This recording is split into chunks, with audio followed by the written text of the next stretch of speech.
This is Hannibal here from thehannibaltv.com, and a bunch of people wanted me to review this infamous match during, I believe, the young years of WCW. This match apparently occurred in Texas where there was an uncooperative enhancement talent in a match against the Skyscrapers, which was Sid and Danny Spivey, which I think Sid was eventually taken over by The Undertaker.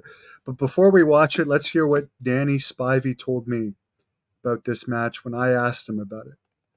I don't know if you remember this match, but there's now a match that's a little bit famous on the internet of you and Sid against these two jobbers, and the one guy didn't seem like he was trained at all. Do you have any memories of that match at all? Yeah, I was in Texas. The guy was getting up before I was on bumps. I mean, we gave him a power move, and the guy was getting on. He wasn't selling, and so I got a little rough with him. Yeah, I mean, you actually kept your cool fairly well compared to how badly he The wasn't. bad thing of that, I was just talking about it yesterday with somebody. The guy ran into Sid, knocked Sid down, Yeah. and that didn't look good for Sid. And what surprised me was that was a taped show too, and the version they put on TV wasn't edited at all. Oh, it wasn't. No, like it shows all the screw ups in that match. It got worse for the guy when it got back. He got backstage. Okay. Yeah. I didn't need to. I don't know what the guy was trying to prove. I don't know. He paid for it. And when he says he paid for it, upon further research, Jim Cornette, who lies a lot, but could be telling the truth on this, said Danny Spivey knocked him out later in the back. But let's take a look at this unusual match. There's my buddy Teddy Long managing the Skyscraper, and it's the one guy knows what he's doing that just got thrown out by Sid. This other guy didn't know how to take a belly to belly properly. Now he gets thrown into Sid, and as Danny Spivey says, he knocks Sid right down. These guys are supposed to be monsters, so they're both wailing on him. It's not too bad what they do to him in the ring. It's just his no selling. There's his gut wrench suplex, and he just stands right back up. So is it this guy is just stupid and doesn't know how to sell well and keeps getting up? Because it's not like he's trying to fight back.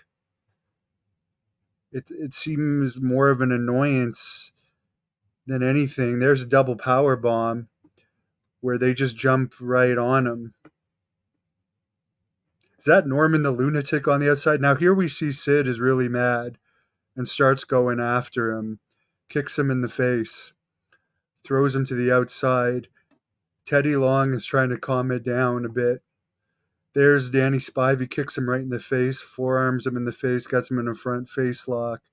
Sid laying in some legit punches there to the midsection. Now it appears he's like holding him up for Spivey to hit him, but Spivey's realizing might not be a good idea to do that on camera.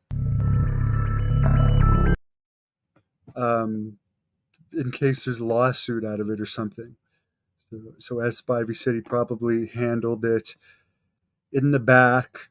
The guy could have got a lot worse in the ring as an amateur wrestler.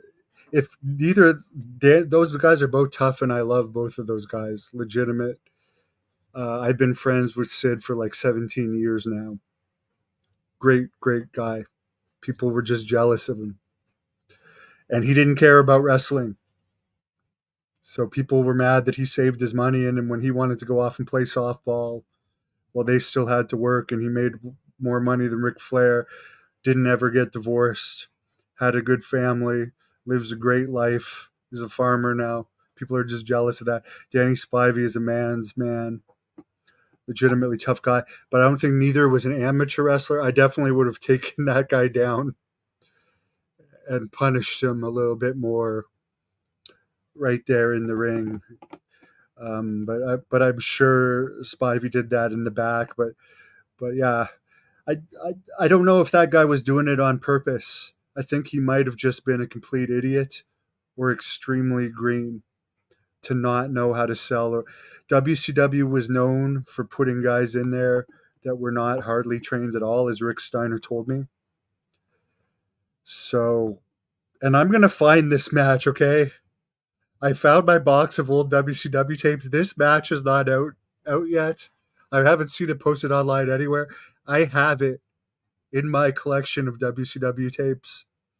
There is a match where Rick Steiner wrestles a guy that's just wearing Zubaz pants and tennis shoes, and Steiner just ends up wrestling him. Shoot. And you can see the look of fear in this guy's eyes. And I've got like a box of 60 tapes that I taped of WCW when I was young, that are like full 6-hour videos. I'm going to go through it one of these weekends and find this match, because that match could be as famous as this one if it got out there, because WCW was just known. Some of these guys just did not know how to wrestle and were put in there, and it doesn't sound like anyone got hurt or there was no lawsuits out of this situation. So that was good. I think I remember asking Sid about this at one point, and he didn't even remember it. But that would have been about 5 or 6 years ago. I'm sure he's probably seen it on the internet since. I know we're planning on using Sid in Great North Wrestling next year for a big show we're planning in May. And next time I'm in touch with Sid, I'm going to try and nail down that shoot interview. He's a hard guy. He's a hard guy to get to figure out technology. He's not computer literate. He's been supposed to be doing a shoot interview with me for a while.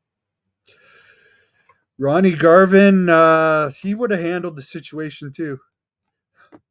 What would Seth Rollins have done? Run away? Would have been interesting.